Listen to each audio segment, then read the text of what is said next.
উনি আমার নিজের মা না, এইটুকু জেনে রাখো। একদম ওনার সাথে মিশবে না।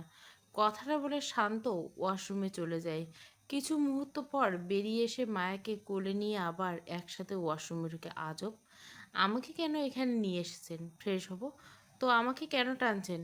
একসাথে ফ্রেশ হব মায়ুজান। চমকে দূরে সরে যায় মায়া। চোখ বড় বড় হয়ে যায়। কি ভয়ঙ্কর কথা! তাড়াতাড়ি নিজেকে ছাড়িয়ে নেয় শান্তর হাত থেকে। দেখুন, এমনিতে আমার ভালো লাগছে না, প্লিজ জোর করবেন না। শান্ত মায়ার ক্লান্ত ভয় মেশানো চোখের দিকে তাকায়। মুখে আর দুষ্টুমির ছিটে ফোটা নেই। ধীরে কাছে গিয়ে মায়ের কপালে একটানা এক দীর্ঘ চুমু রাখে। আচ্ছা, আমি ফ্রেশ হয়ে আসি, তুমি তারপর ড্রেস চেঞ্জ করে নিও। আমি ড্রেস কই পাবো? শান্ত মায়াকে কোলে নিতে নিতে নরম স্বরে বলে, ড্রেসের টেনশন করো না, রুমে তোমার যত ড্রেস আছে আমার নেই তত। বলতে বলতে মায়াকে বেডে বসে আলমারি খুলে মায়ের একটা ড্রেস নিয়ে নিজের জন্য একটা ট্রাউজার আর টি শার্ট নিয়ে ওয়াশরুমে ঢোকে। 30 মিনিট পর শান্ত ফ্রেশ হয়ে এসে ড্রেসিং টেবিলের সামনে গিয়ে টাওয়াল তুলে নেয়। যান, মুছে দাও। পারবো না।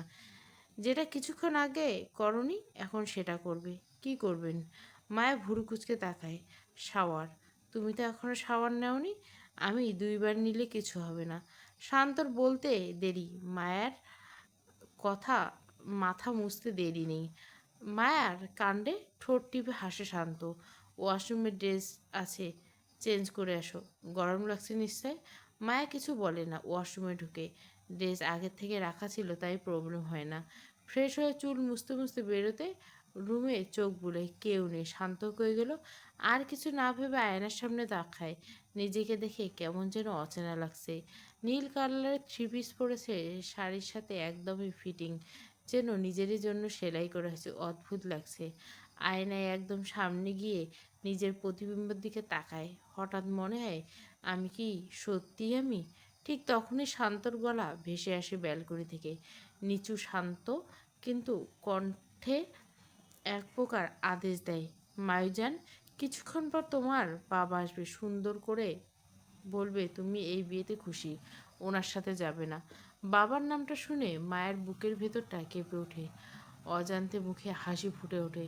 শান্তর কথা সে পাত্তা দেয় না। মনে মনে ভাবে, আব্বু আসলে আমি ঠিক চলে যাব। কি বলছি শুনছো? শান্তর বরফ ঠান্ডা কণ্ঠে বলল, দেখো, আমার কথা যদি উল্টোপাল্টা কিছু হয়, সত্যি বলছি মায়াজান, তোমার বাবার লাশ চোখের সামনে দেখবে। মায়া কেঁপে ওঠে, গলাটা শুকিয়ে যায়। কি বলছে এসব? পাগল নাকি? দেখুন, আমি বিয়েটা মেনে নিতে পারছি না, আব্বু আসলে চলে যাব। শান্ত ধীরে ধীরে কাছে এসে মুখ প্রায় কান ঘেঁষে ফিসফিস করে বলে, বাবার মৃত্যু নিজের চোখে দেখার অনেক বেশি শখ বুঝি? মানে কি বলতে চাইছেন আপনি? শান্ত দৃষ্টি ভয়ঙ্কর ঠান্ডা হিমশীতল। হেসে বলে, দেখো মায়োজান, তোমাকে ছাড়া আমি বাঁচবো না, সোজা কথা। সারা জীবন আমার সাথে থাকতে হবে। আমাকে ছেড়ে কোথাও যেতে পারবে না। সুতরাং প্লিজ, তোমার বাবার ভালো চাইলে সুন্দর করে বলবে তুমি আমার সাথে থাকবে। এই বিয়েতে রাজি। নিজের ইচ্ছায় বিয়ে করছো, বলবে তো? মায়ের ঠোঁট কাঁপে, গলা বুঝে আসে। হ্যাঁ বলবো, প্লিজ। আমার আব্বুর কিছু করবেন না। এই তো গুড গার্ল। হুম। একদম চোখের পানি ফেলবে না। যার জন্য কাঁদতে হবে সেটা শুধু আমি হব। তোমার হাসি, কান্না, রাগ সব আমার জন্য। মায়া তাড়াতাড়ি চোখের পানি মুছে ফেলে। বুক ওঠানামা করছে জোরে জোরে, যেন কান্না আটকে রাখতে যুদ্ধ করছে। এই জীবনে থেকে কি কখনো মুক্তি পাবে না? মনে মনে ভাবে। ঠিক তখনই নিচ থেকে কারো চিৎকার ভেসে সে, মায়া, মায়া। নিচ থেকে বাবার কণ্ঠস্বর। বুক কেঁপে ওঠে মায়ের, হাত পা ঠান্ডা হয়ে আসে। বাবা বুঝবে তো আমাকে? প্রশ্ন জাগে মনে। চলো যান, যেটা বলছি সেটা বলবে, বাকি সব আমি দেখে নেব।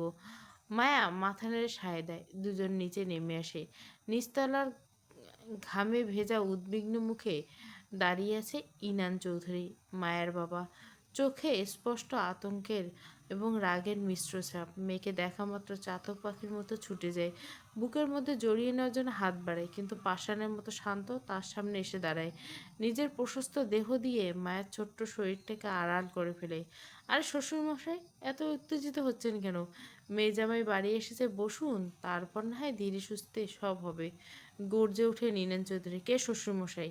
সাহস কেমন করে হলো আমার মেয়েকে ভার্সিটি থেকে তুলে নিয়ে আসার? সাহসের আসল নমুনা তো এখনো দেখোই নেই। আর তুলে নয়, মায়া নিজেও রাজি ছিল। নিজের বউকে নিয়ে এসেছি নিজের রাজ্যে। বউ মানে? ইনান কণ্ঠে কাঁপে, চোখ বড় বড় হয়ে যায় বিস্ময়ে।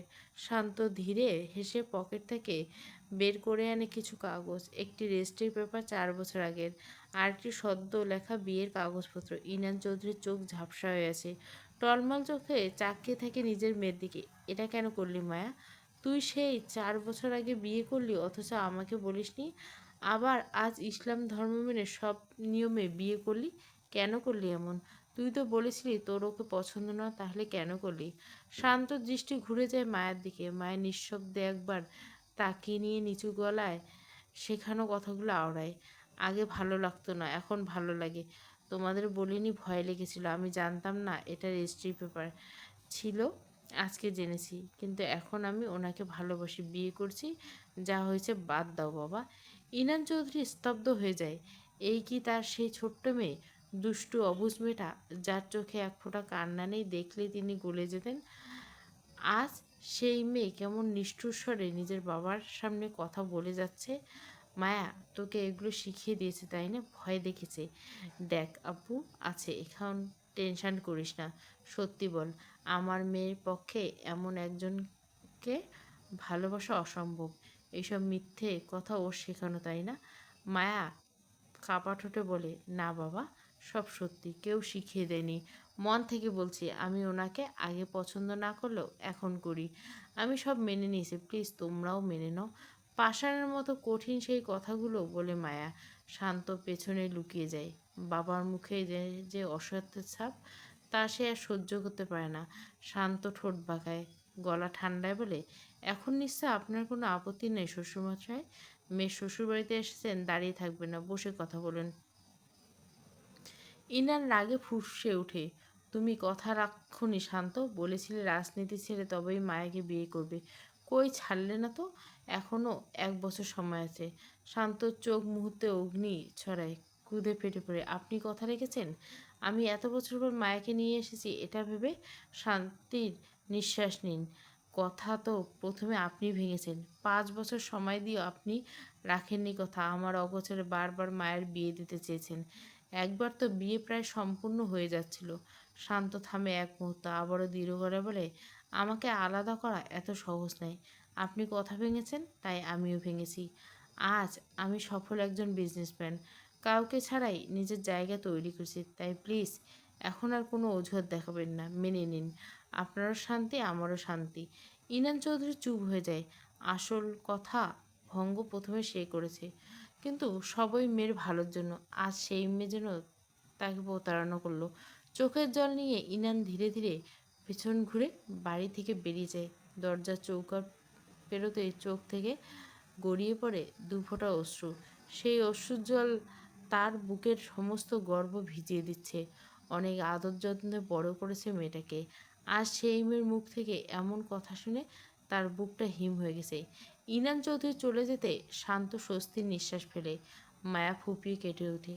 শান্তর হাত থেকে নিজেকে ছাড়িয়ে উপরে দৌড়ে রুমে গিয়ে দরজা বন্ধ করে দেয় জোরে। সবাই স্তব্ধ। কি হচ্ছে কেউ বুঝে উঠতে পারে না। মাথায় আসতে শান্ত উপরে উঠে তাড়াহুড়ো করে। দরজা বন্ধ দেখে ভয় পায়, কাঁপা গলে বলে, মায়ুজান দরজা খুলো। দেখো আমার কিন্তু খুব ভয় লাগছে। তোমার রাগ থাকলে আমাকে মারো বকো, কিন্তু দরজা বন্ধ করছো কেন? দরজার ওপাশে নীরবতা। শান্ত বারবার ডেকে যাচ্ছে। ভেতরে মায়া নিঃশব্দে কাঁদছে। তার বুক ফেটে যাচ্ছে, ইচ্ছে করছে মরে যেতে। দরজার ওপাশে শান্ত অস্থির কণ্ঠস্বর ভেসে আসছে।